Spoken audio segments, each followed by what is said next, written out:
काही लोक म्हणतात ही योजना याचे पैसे मिळणार नाहीत, फक्त निवडणुकीसाठी हे जाहीर केलंय। मी आपल्याला मगाशी पण सांगितलं, मी आपल्याला शब्द देतो, येत्या 17 तारखेला पुन्हा एकदा सांगतो, तुमच्या खात्यात 2 हप्ते जमा होणार म्हणजे होणार। 1,500 आणि 1,500 3,000 रुपये। आता महिन्याला 1,500 रुपये म्हणजे वर्षाला 18,000 रुपये। आज काही लोक म्हणतात की या बहिणींना हक्काचे पैसे मिळाले तर आमचं काय होणार? अरे बाबा, तुम्ही 2.5 वर्ष होते तेव्हा का नाही दिलं? तुम्ही तुमच्या हातात होतं, परंतु देण्याची दानत लागते। ते घेणारे होते, आम्ही घेणारे नाही, आम्ही देणारे आहोत, आणि म्हणून आम्ही देतोय।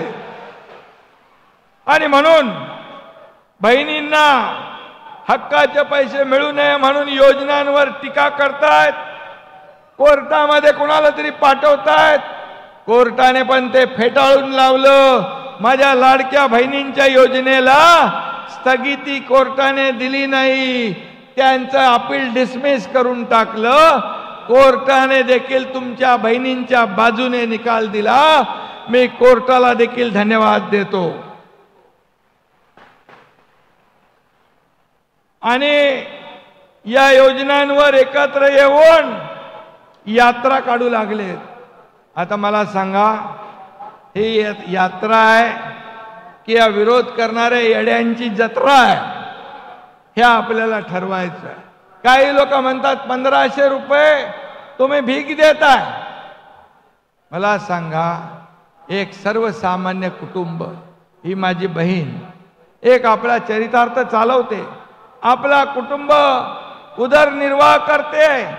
आज हे 1,500 रुपये मिळाल्यानंतर ती आपल्या कच्च्या बच्चांसाठी काही खरेदी करेल, कपडे घेईल, मुलांना शिक्षणासाठी साहित्य घेईल। हा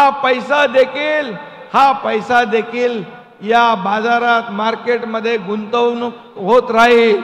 आणि महिला भगिनींसारखी अर्थव्यवस्था कोणी सांभाळू शकत नाही, कारण महिला ही घराची करती करवती असते। आणि मग असे जे लोक जो असा शब्द वापरतात त्यांचे विचार किती खालच्या पातळीवर गेले, म्हणजे माझ्या बहिणीला पैसे मिळता कामा नये म्हणून हे जेव्हा तुमच्याकडे येतील निवडणुकीमध्ये, यांना मात्र लक्षात ठेवा, हे कपटी सावत्र भाऊ यांच्यापासून सावध राहा। बरोबर आहे ना? अरे तुम्ही दिलं नाही, आम्ही द्यायला लागलो, तुमच्या पोटात का दुखतंय? आणि म्हणून त्यांच्या पायाखालची वाळू सरकलेली आहे। आज मी आपल्याला एवढं सांगतोय, सर्वसामान्यांचं सरकार आहे। एका शेतकऱ्याचा मुलगा मुख्यमंत्री झाला का होऊ नये? मला सांगा बरं, शेतकऱ्याच्या मुलानं मुख्यमंत्री होऊ नये?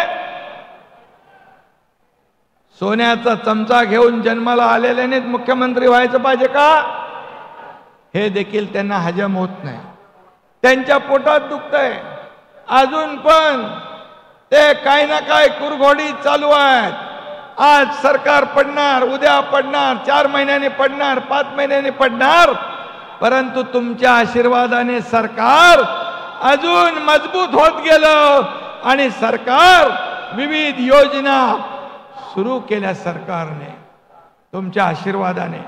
आणि म्हणून मी आपल्याला एवढं सांगतो की या योजनेमध्ये 1,00,000-2 लाख नाही तर माझ्या 1.5 कोटी महिलांनी फॉर्म भरले, 1.5 कोटी महिला। आणि पुढे आणखी जो आपला कालावधी आहे याच्यामध्ये आणखी माझ्या बहिणी फॉर्म भरतील आणि या लाडकी बहीण योजनेचा लाभ घेतील। मी एवढंच सांगतो आपल्याला, पुढच्या महिन्यात जे अर्ज करतील त्यांना 3 महिन्याचे पैसे मिळतील, 4,500 रुपये, 1,500, 1,500 आणि 1,500। तेव्हा विरोधकांचे डोळे पांढरे होते। ते जे असं म्हणतात पैसे मिळणार नाही, पैसे मिळणार नाही, पैसे मिळणार नाही, त्यांना चांगल्या तोबाडावर पैसे खात्यात गेल्यावर कळेल। आणि म्हणून मी आपल्याला एवढंच सांगतो की या माझ्या लाडक्या बहिणी बऱ्याच उशिरापासून इथं बसल्यात, मी त्यांना मनापासून या ठिकाणी धन्यवाद देतो। खरं म्हणजे या लाभार्थ्यांपर्यंत योजनेचा लाभ पोहोचवण्यासाठी सरकारी अधिकारी, कलेक्टर, विभागीय आयुक्त, प्रांत तहसीलदार, BDO सगळ्यांनी मेहनत घेतात। आपल्यातला एकही माणूस वंचित राहता कामा नये, आपली एकही बहीण इथे वंचित राहता कामा नये लाभापासून। यासाठी माझी सगळ्यांना सूचना की यावर आपण लक्ष द्या। आपण जो सणासुदीला आनंदाचा शिधा देतो, दिवाळीला दिला, गणपतीला आता आपण देणार आहोत, त्याला देखील त्याच्या विरोधात देखील विरोधक कोर्टात गेले। अरे का बाबा, तुम्हाला काय बघवत नाही?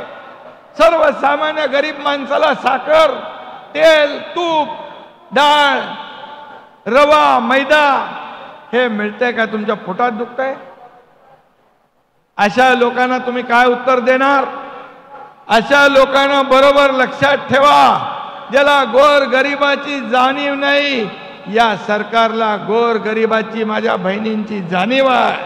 आणि म्हणूनच या जाणीवेतून लेक लाडकी लखपती योजना आपण सुरू केली, महिला सक्षमीकरण केलं, ST मध्ये 50% सवलत दिली ना? ST चा प्रवास करता की नाही आपण? या सगळ्या बहिणींसाठी आम्ही अनेक योजना करतोय। आणि म्हणून मी एवढंच सांगतो, मुख्यमंत्री माझी लाडकी बहीण योजना हा माझ्या बहिणींचा जन्मसिद्ध अधिकार आहे आणि तो कायम मिळणारच, असा शब्द हा तुमचा भाऊ इथं द्यायला आलेला आहे।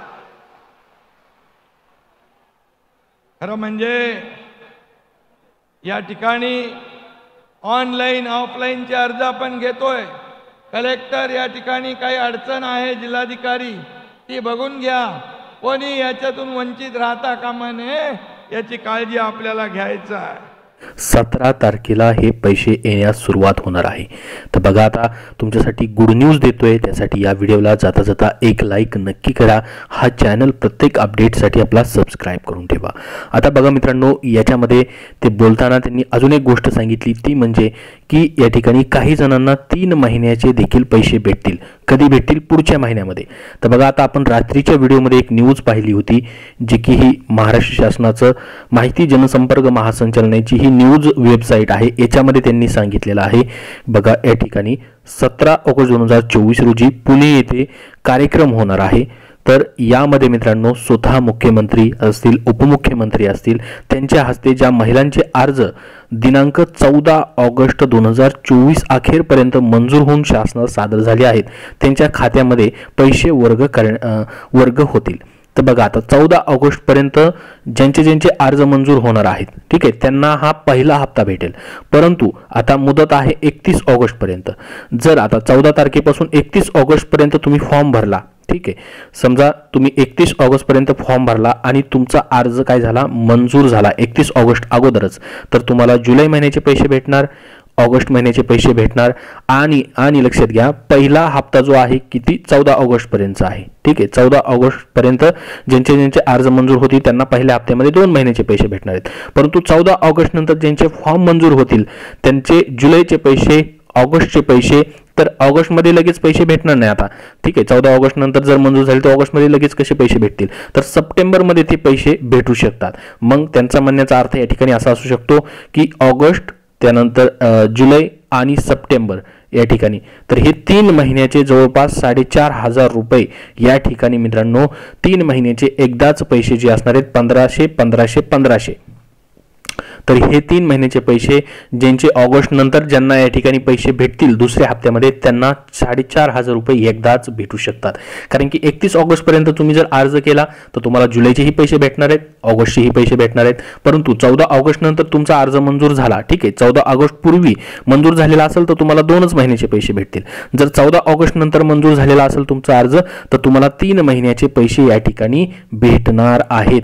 हे मित्रांनो या ठिकाणी त्यांनी लाईव्ह बोलताना देखील सांगितलेलं आहे की 3 महिन्याचे 4,500 रुपये देखील या ठिकाणी भेटणार आहेत अशा पद्धतीने. परंतु 14 ऑगस्ट पूर्वी तुमचा अर्ज मंजूर झालेला आहे तर तुम्हाला पहिल्या हप्त्यामध्येच स्टार्टिंगला 3,000 रुपये भेटणार आहेत. ठीक आहे, 14 ऑगस्ट पूर्वी ज्यांचे अर्ज मंजूर आहेत त्यांना भेटणार आहेत. ठीक आहे, 100% भेटणार आहेत त्यांना. स्वतः त्यांनी सांगितलेलं आहे की 17 ऑगस्टला पैसे येणार आहेत. आणि ही न्यूज आले याच्यामध्ये कार्यक्रम देखील पुणे या ठिकाणी मित्रांनो घेतला जाणार आहे. त्या ठिकाणी याचं उद्घाटन आहे. लाडकी बहीण योजनेची फर्स्ट इन्स्टॉलमेंटचं या ठिकाणी त्यावेळेस देखील ते बोलतील. परंतु या ठिकाणी ज्यांचा 14 ऑगस्ट नंतर अर्ज मंजूर होईल मात्र त्यांना दुसऱ्या टप्प्यामध्ये या ठिकाणी पैसे भेटू शकतात. मग त्यांना जुलै, ऑगस्ट, सप्टेंबर अशा पद्धतीने पैसे भेटू शकतात मित्रांनो. तर ही योजना प्रत्येक महिन्याला तुम्हाला या योजनेचे पैसे तर भेटणार आहे, पुढे चालूच राहणार आहे. तर ही गुड न्यूज तुमच्यासाठी होती. हीच एक माहिती तुम्हाला या व्हिडिओच्या माध्यमातून द्यायची होती. त्यासाठी या व्हिडिओला नक्की लाईक करा. याबद्दल अजून काय प्रश्न असतील तर कमेंट बॉक्समध्ये विचारा. तर बघा, एक प्रश्न सर्वांचा अजून कमेंट बॉक्समध्ये येतोय, तो म्हणजे आमच्या खात्यामध्ये 1 रुपया जमा झाला नाही परंतु आमचा फॉर्म अप्रूव्ह आहे. ठीक आहे, तर आम्हाला काय करायचं आहे? फॉर्म अप्रूव्ह झालाय तर तुम्हाला कुठलीही चिंता करायची नाही आता. ठीक आहे, 100% तुमच्या अकाउंटमध्ये पैसे येणार आहेत. जरी तुमच्या अकाउंटमध्ये 1 रुपया नाही आला तरीही काही प्रॉब्लेम नाही, कारण की हा 1 रुपया प्रत्येकाला ते देणार नाहीत. ठीक आहे, काही या ठिकाणी जे अप्रूव्ह फॉर्म झालेत काही मोजक्याच लाडक्या बहिणींच्या अकाउंटमध्ये या ठिकाणी एक प्रयोग करण्यासाठी, म्हणजे सिस्टीम चालती का नाही व्यवस्थित, त्याची काय टेक्निकल प्रॉब्लेम येतो का त्याच्यासाठी तो पाठवलेला आहे. काही जणांना आलेत, काही जणांना नाही आले त्यांना काही करायचं नाही. त्यांचे फॉर्म अप्रूव्ह झालेले आहेत तर तुम्हाला कुठलंही टेन्शन घ्यायची गरज नाही. तुमचे सर्व पैसे जे आहेत अकाउंटला तुम्हाला येणार आहेत. आता आधार लिंक आहे तुमच्या अकाउंटला, तर ठीक आहे, आधार लिंक आहे. ऑनलाईन तुमचं आधारच्या वेबसाईटवरती ॲक्टिव्ह दिसतंय तरी देखील काही प्रॉब्लेम नाही. आणि नसेल तरी काही करण्याचं या ठिकाणी घाबरण्याचं कारण नाही, कारण की या ठिकाणी तुम्ही बँकेत जाऊन आधार सीडिंग करून घ्या, DBT ॲक्टिवेट करून घ्या. शासनाचे पैसे येण्यासाठी जी पण या ठिकाणी फॉर्म असतो DBTचा, NPCIL, ते या ठिकाणी बँकेत जाऊन करून घ्या. सावकाश करून घ्या, त्याच्याबद्दल घाबरायचं कारण काही नाही, कारण की 17 तारखेपर्यंत आहे अजून. ठीक आहे, आणि जरी नसेल तरी देखील पैसे तुम्हाला दिले जाणार आहेत. फक्त थोडासा उशीर होऊ शकतो परंतु पैसे तुम्हाला अकाउंटमध्ये येणार आहेत. ठीक आहे, त्याच्याबद्दल कुठेही न्यूज आलेली नाही की ते ॲक्टिव्ह असलंच पाहिजे तरच पैसे येणार, असं काही नाही मित्रांनो. ठीक आहे, तुमचे पैसे येऊन जातील, त्याच्याबद्दल देखील घाबरण्याचं कारण नाही. ऑनलाईन देखील तुम्ही आधारच्या वेबसाईटला चेक करा तुमचं आधार सीडिंग दाखवत आहे की नाही. नसेल तर एकदा बँकेमध्ये व्हिजिट करा आणि करून घ्या. याबद्दल काही प्रश्न असतील तर कमेंट बॉक्समध्ये विचारा. अजून तुमचे जे पण प्रश्न असतील त्याला जर या ठिकाणी मित्रांनो अजून काय प्रॉब्लेम असेल तुम्हाला याच्याबद्दलचा, आता नवीन लोकांना फॉर्म भरण्यासाठी प्रॉब्लेम येतोय, आता आपण त्याला काहीच करू शकत नाही कारण की वेबसाईटवरती एवढा लोड आहे त्याच्यामुळे ती वेबसाईट चालत नाही. परंतु काही जणांचे फॉर्म भरले जात आहेत. रात्री किंवा एकदम सकाळी ट्राय करा, नक्कीच फॉर्म भरला जाऊ शकतो. तर या व्हिडिओमध्ये एवढीच महत्त्वाची माहिती. हा व्हिडिओ नक्की शेअर करा, त्याचबरोबर लाईक करा. धन्यवाद.